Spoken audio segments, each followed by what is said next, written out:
শবে বরাতের কোনো আমল আছে কিনা, শবে বরাতের রোজা ও নামাজের নিয়ম কি? সবচেয়ে বহুল জিজ্ঞাসিত প্রশ্ন এখনকার।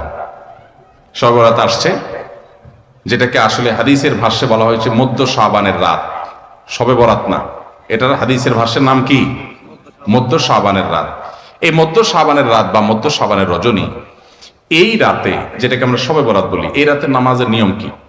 কয় রাকাত পড়তে হবে, কোন রাকাতে কোন সূরা কতবার পড়তে হবে, এটা বহুল জিজ্ঞাসিত একটা প্রশ্ন।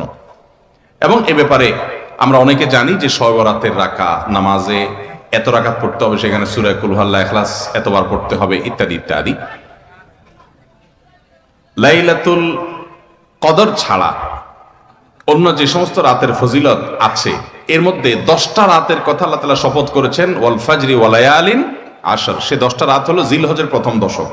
খবরও নেই আমাদের দেশে মানুষের, যে রাতগুলোর শপথ আল্লাহ কোরআনে করছেন, কত ফজিলতপূর্ণ, কিন্তু জিলহজের প্রথম দশকের রাতের কোনো বিশেষ ফজিলতের কথা আমরা কয়জনে জানি? যাই হোক, মধ্য শাবান রজনীর কথা আমরা বেশি জানি শুধু না, সবচেয়ে বেশি আমরা এ রাতে ইবাদতের চেষ্টা করি। তো সবচেয়ে বেশি চেষ্টা তো হওয়া উচিত হলো লাইলাতুল কদরে। এর পাশাপাশি যদি কেউ মধ্য শাবান রাতে আল্লাহ তাআলার ক্ষমা লাভের চেষ্টা করে, সেটা দর্শনীয় না, সেটা জায়েজ। এই রাতের এতটুকু ফজিলত অবশ্যই প্রমাণিত যে আল্লাহ রাব্বুল আলামিন এই রাতে হিংসুক ছাড়া, মুশরিক ছাড়া বাকি মানুষগুলোকে সাধারণ ক্ষমা ঘোষণা করেন। অতএব এই রাতের একেবারে কোনোই ফজিলত নেই, ব্যাপারটা সেরকম না। বিভিন্ন হাদিসের আলোকে এইটুকু অন্তত সাব্যস্ত হয় যে আল্লাহ তাআলা হিংসুক এবং আপনার মুশরিক ছাড়া, মানুষের পিছিয়ে লাগে শত্রুতা, এই মানুষ ছাড়া বাকি মানুষ থেকে মাফ করে। তাহলে মধ্য শাবানের রাত বা যেটাকে শবে বরাত বলছি আমরা, এই রাতের মূল আমলই হলো, এটাকে কেন্দ্র করে মূল আমলই হলো নিজেকে শিরক এবং হিংসা থেকে পরিচ্ছন্ন করা, সাধারণ ক্ষমার উপযুক্ত করা। এটা হলো মূল আমল, বাস। এর বাইরে আপনি ক্ষমা লাভের জন্য যদি চেষ্টা করেন, সেটা কোনো দর্শনীয় বিষয় নয়। তবে এই রাতকে কেন্দ্র করে বিশেষ ফরম্যাটে নামাজ, রাত জেগে, তারপর বিশেষ ফরম্যাটে ইবাদত, এই সূরা এতবার, এই নামাজ এত রাকাত, এরকম কোনো কথা কোরআন হাদিসে বর্ণিত হয়নি। এগুলো আমরা মনগড়া বানিয়ে নিয়েছি। এবং যদি এরকম কোনো ফরম্যাট আমরা ঠিক করে নিয়ে সেভাবে ইবাদত করাটাকে আমরা এই রাতের আমল, শরিয়া সিদ্ধ আমল মনে করি বা সুন্নাহ আমল মনে করি বা কোন নির্দিষ্ট আমল মনে করি, তাহলে বেদাতে পর্যবেসিত হবে। অতএব বাড়াবাড়ি এবং ছাড়াছাড়ি এই দুইটাই আমাদেরকে পরিহার করতে হবে। যতটুকু আছে ততটুকু আমরা আমল করব এবং এসে আমল অনুযায়ী আমরা চলার চেষ্টা করব। শবে বরাতে সবচেয়ে বেশি মানুষ মসজিদে কেন ভিড় জমায় বলেন তো? শবে কদর বেশি ফজিলতপূর্ণ না এই রাত? শবে কদর কোন তুলনা আছে শবে কদরের সাথে কোনটা? কিন্তু শবে কদরে কি এত মানুষ ইবাদত বন্দেগী করার চেষ্টা করে শবে বরাতে যত করে? কারণ কি?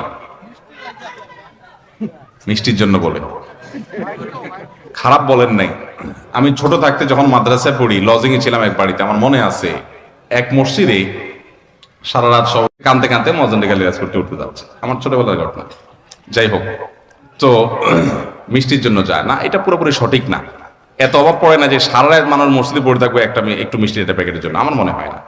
আমার যেটা মনে হয়, সবচেয়ে বেশি মানুষ এই রাতে ইবাদতবন্দির চেষ্টা করে, কারণ মানুষ মনে করে এ রাতে ভাগ্য নির্ধারণ হয়। অতএব এক রাতে ইবাদতবন্দি করে যদি সারা বছরেরটা ফাইনাল করে ফেলতে পারি, মন্দ কি? এই হলো মূল কাহিনী। আল্লাহ তাআলা আমাদেরকে বিশুদ্ধ পদ্ধতিতে ইবাদতবন্দি করার তৌফিক দান করুন।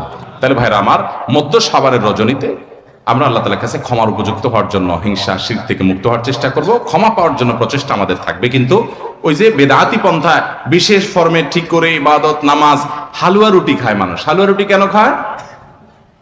কেন খায় হালুয়া রুটি ভাই? সারা দেশে অনেক জায়গায় এখনো এটা হালুয়া রুটি ওই দিন বানাবে মানুষ। হালুয়া রুটিটা কেন হয় বলেন তো? বলে যে নবী সাল্লাল্লাহু আলাইহি সাল্লাম উহুদের যুদ্ধে তার দন্দান মুবারক শহীদ হয়েছে, এই জন্য উনি শক্ত খানা খাইতে পারতেন না, হালুয়া খাইতেন, এই জন্য আমরা হালুয়া খাই। আরে ভাই, নবী সাল্লাল্লাহু আলাইহি সাল্লামের দাঁত ভাঙছে প্রথম কতটা শাবান মাসে ঘটেই না, ওটা পড়ছে আরেক মাসে। আপনি এটা এই মাসে আনলেন কোত্থেকে? আচ্ছা, তারপরে যদি ধরে নেই এই মাসেই হয়েছে, তো ওনার দাঁত ভাঙছে কাদের আঘাতে? মুশরিকদের আঘাতে, তাই না? আল্লাহর দুশমনদের আঘাতে। তো কাফেরদের আঘাতে, দাঁত ভাঙাতে উনি হালুয়া খাইছে বলতেছেন, যদি এটার কোনো ভিত্তি নেই, বোগাস কথা। তারপরে ধরে নিলাম, তো আপনি ভালো দাঁত নিয়ে হালুয়া খাচ্ছেন কোন শরমে? আপনার বাপের একটা শত্রু আছে, আপনাদের ফ্যামিলির একটা শত্রু আছে, সে আপনার বাপের ধরে আচ্ছা ধরে মেরে ঠ্যাং ভেঙে দিছে।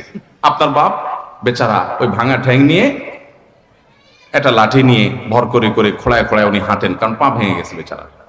আপনি আপনার বাবার ওই যে শত্রু, যে আপনার বাপের পা ভাঙছে, ওই শত্রুর সাথে আপনার বিরাট দরম বরম দোস্তি, চা দোকানে আড্ডা ফাড্ডা মারেন, সব জায়গায় ঠিক আছে, কিন্তু বাড়িতে আইসা বাপের সামনে আপনি ভালো পাও নিয়া একটা লাঠি নিয়ে আপনি খোঁড়ায় খোঁড়ায় হাঁটেন। কেন? বাবার প্রতি সহমর্মিতা দেখা, যে আমার বাবার যেহেতু পা ভেঙে দিছে, এই জন্য বাবা খোঁড়া খোঁড়ায় হাঁটে, আমি এখন ভালো পাও নিয়া লাঠি নিয়ে খোঁড়ায় খোঁড়ায় হাঁটতেছি। কি বলেন? এই দৃশ্য যদি দেখে আপনার বাপে কি করবে?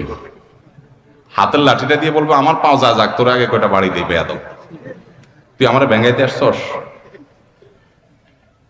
আমার পা ভাঙছে যারা, তুই পারলে তাদেরকে বিচারের আওতায় আনবি, তাদের একটা বিহিত করবি। সেটা না করে তার লগে তলে তলে তোমার সম্পর্ক, তুমি আসছো আমার এখানে নাটক করে আমার সহমর্মিতা জাহির করতে। নবী সাল্লাল্লাহু আলাইহি সাল্লামকে যারা দাঁত ভাঙছে তাদের সাথে তো দোস্তির কোনো কমতি নেই, তাদের প্রতি তো আপনার সহমর্মিতার কোনো কমতি নেই, ওয়ালা বারা বলতে কিচ্ছুই নেই। কিন্তু আপনি হালুয়া খায়া ভালো দাঁত নিয়া আপনি নবী সাল্লাল্লাহু আলাইহি সাল্লামের প্রতি সহমর্মিতা প্রদর্শন করছেন, এর চেয়ে হাস্যকর আর কি হতে পারে? আল্লাহ আমাদেরকে সঠিকভাবে দিন পালন করার তৌফিক দান করুন। শবে বরাতে মূলত কি কি আমল আছে? শবে বরাতে কি কি আমল আছে ভাই? শবে বরাত উপলক্ষে ওই রাতে করার জন্য হাদিসে আলাদা করে এই আমল, এই নামাজ, এত সূরা, এতবার, এরকম কোনো কথা কোনো বিশুদ্ধ হাদিস দ্বারা প্রমাণিত না। কিন্তু আমরা অনেকে মনে করি শবে বরাতের নামাজ এত রাকাত, প্রথম রাকাতে অমুক সূরা এতবার, দ্বিতীয় রাকাতে তমুক সূরা অতবার, এরকম একটা গদবাদা সিস্টেম আমরা অনেকে বানাই নিছি না? এগুলোর কথা কোনো হাদিস দ্বারা কিন্তু প্রমাণিত না। হাদিসের নামে, ইসলামের নাম মন গড়া কিছু করলে সেটা কিন্তু জায়েজ হবে না। তাহলে আমি কি করতে পারি? মধ্য শাবানের রাত, যেটাকে আমরা শবে বরাত বলি, এই রাতে আল্লাহ তাআলা বান্দাদেরকে সাধারণ ক্ষমা ঘোষণা করেন। এই রাতের একেবারে কোনো মর্যাদা নাই, ব্যাপারটা সেরকম না। মর্যাদা হলো যে আল্লাহ তাআলা বান্দাদেরকে সাধারণ ক্ষমা ঘোষণা করেন। তবে যার ভিতরে অন্যের প্রতি হিংসা আছে, শত্রুতা আছে, তাকে আল্লাহ মাফ করেন না। আর যে শিরকে লিপ্ত, আল্লাহ তাকে মাফ করেন না। আপনি মাজারে সিজদা করেন আর শবে বরাতে সারা রাত মসজিদে সিজদা করতেছেন আর কান্নাকাটি করতেছেন, লাভ নাই, কারণ আপনি শিরকে লিপ্ত। শবে বরাতের সাধারণ ক্ষমা বা মধ্য শাবানের রাতের সাধারণ ক্ষমার মধ্যে আপনি পড়বেন না। এই জন্য শবে বরাতে আল্লাহ তাআলা সাধারণ ক্ষমা যদি আপনি পেতে চান, তাহলে আপনার কি করতে হবে? আপনার নিজেকে শিরক থেকে মুক্ত করতে হবে। শত্রুতা বিদ্বেষ কারোর প্রতি রাখা যাবে না, সবাইকে মাফ করে দিতে হবে। আল্লাহ আমাদেরকে তৌফিক দান করুন। এই মাসের মধ্যে একটি রাত আছে শাবানের মধ্য রজনী, শবে বরাত না ভাই? এই শবে বরাত বা মধ্য রজনী, এই রজনীতে এই রাতে জেগে ইবাদত করা এবং এই দিনে আপনার রোজা রাখা সংক্রান্ত বেশ কিছু হাদিস বর্ণিত হয়েছে। এই হাদিসগুলোর প্রায় সবগুলো হাদিসই জয়ীফ, এর কোনোটি সহি নয়। তবে একটি হাদিস আছে যেটিকে আল্লামা আলবানী রাহিমাহুল্লাহ হাসান বলেছেন, অর্থাৎ ভালো, জয়ীফ না। আর সেটা হলো যে নবী সাল্লাল্লাহু আলাইহি ওয়াসাল্লাম বলেছেন, ইন্নাল্লাহা লা ইয়াত্তালিউ ফি লাইলাতিন নিসফি মিন শাবান ফায়াগফিরু লিজামিই খালকিহি ইল্লা লিমুশরিকিন আও মুশাহিন। শাবানের মধ্য শাবান রাতে, যেটাকে আমরা শবে বরাত বলি, আল্লাহ সুবহানাহু ওয়া তাআলা বান্দার দিকে দৃষ্টিপাত করেন, নজর দেন এবং সব মানুষকে সাধারণ ক্ষমা ঘোষণা করেন এই রাতে, দুই শ্রেণীর লোক ছাড়া, মুশরিক আর হিংসুক বা ঝগড়াটে লোক। মানুষের সাথে ঝগড়া ফাসাদ করে, কারোর সাথে সম্পর্ক ভালো থাকে না অথবা হিংসুটে, এই টাইপের লোক এবং মুশরিক, এই দুই শ্রেণীর লোক ছাড়া আর সব লোককে আল্লাহ তাআলা সাধারণ ক্ষমা ঘোষণা করেন। এই হাদিসটিকে আল্লামা আলবানী রাহিমাহুল্লাহ হাসান বলেছেন। এই হাদিসের আলোকে শবে বরাত উপলক্ষে আমাদের একটি মাত্র কাজ হতে পারে, সেটা হলো আমরা এই রাত উপলক্ষে নিজেদেরকে শিরক থেকে মুক্ত করার চেষ্টা করব। একটা পরিচ্ছন্নতা অভিযান চালাবো যে আমার বিশ্বাসে, কর্মে, কাজে শিরক আছে কিনা, শিরক থেকে নিজেকে পবিত্র করব, তাহলে আমি ওই রাতে ক্ষমার যোগ্যতা অর্জন করব।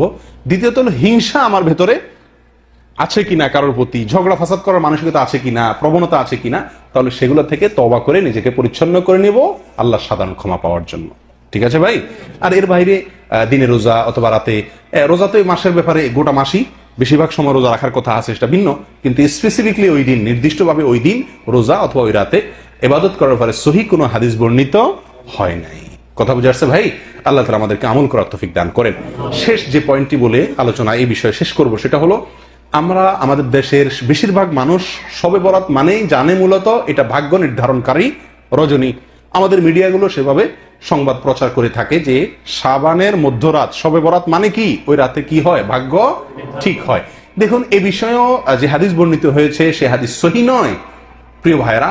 এর বিপরীতে আমি আপনাদেরকে বলবো, মেহেরবানি করে বাংলা কোরআন খুলে দেখুন, সূরা দুখানের 1 থেকে 4 নম্বর আয়াত যদি আপনি পড়েন, আপনার কাছে স্পষ্ট হয়ে যাবে, ক্লিয়ার হয়ে যাবে যে ভাগ্য কোন দিন ঠিক হয়। আল্লাহ সুবহানাহু ওয়া তাআলা বলছেন, ইন্না আনজালনাহু ফি লাইলাতিন মুবারাকাতিন, আমি কোরআনকে নাজিল করেছি একটি বরকতময় রাতে। কোন সে বরকতময় রাত? আল্লাহ এখানে ইশারায় বলেছেন, ডাইরেক্ট বলেন না কোন রাতে নাজিল করেছেন। আল্লাহ বলেছেন একটি বরকতময় রাতে কোরআন নাজিল করেছি। এই বরকতময় রাত, যে রাতে আল্লাহ কোরআন নাজিল করেছেন, কোন রাতে আল্লাহ কোরআন নাজিল করেছেন? লাইলাতুল কদরে। প্রমাণ আল্লাহ কোরআনেই বলছেন, অন্য আয়াতে, অন্য জায়গায় বলেছেন ইন্না আনজালনাহু ফি লাইলাতিল কদর। আল্লাহই বলেছেন যে তিনি লাইলাতুল কদরে কোরআন নাজিল করেছেন, আর এই আয়াতে তিনি বলছেন, ইঙ্গিত করে যে আমি একটি বরকতময় রাতে কোরআন নাজিল করেছিলাম, আর সেটা অন্য জায়গায় বলেছেন লাইলাতুল কদরে। তাহলে এখানে বরকতময় রাত বলতে কোন রাতকে বোঝানো হয়েছে? এটা বোঝা যাচ্ছে কি যাচ্ছে না পরিষ্কার ভাবে? এর পরবর্তী আয়াতে আল্লাহ সুবহানাহু ওয়া তাআলা বলেন, ফিহা ইউফরাকু কুল্লু আমরিন হাকিম, সেই রাতেই সব গুরুত্বপূর্ণ বিষয়গুলো নির্ধারণ করা হয়ে থাকে, ফয়সালা করা হয়ে থাকে। তাহলে বোঝা গেল ভাগ্য ঠিক হয় কোন রাতে? যে রাতে কোরআন নাজিল হয়েছিল, অর্থাৎ লাইলাতুল কদরে। আর আমরা সবাই হুমড়ি খেয়ে পড়ি কোন রাতে? শবে বরাতে। অতএব শবে বরাত উপলক্ষে ইবাদত অথবা নফল সিয়াম, এটি সহিহ হাদিস দ্বারা সাবিত নয়। তবে এই রাতে আল্লাহ সুবহানাহু ওয়া তাআলা আমাদেরকে মাফ করেন বলে, সাধারণ ক্ষমা করেন বলে হাদিস থেকে বোঝা যায়, একটি হাসান স্তরের হাদিস থেকে বোঝা যায়। সেই হিসাবে নিজেকে শিরক থেকে এবং হিংসা থেকে, ঝগড়া ফাসাদ থেকে মুক্ত করার অভিযান নিজের জন্য চালাতে হবে, চেষ্টা করতে হবে। ঠিক আছে না ভাই? আর সবচেয়ে বড় চেষ্টা হবে এই মাস উপলক্ষে বেশি বেশি কি করা?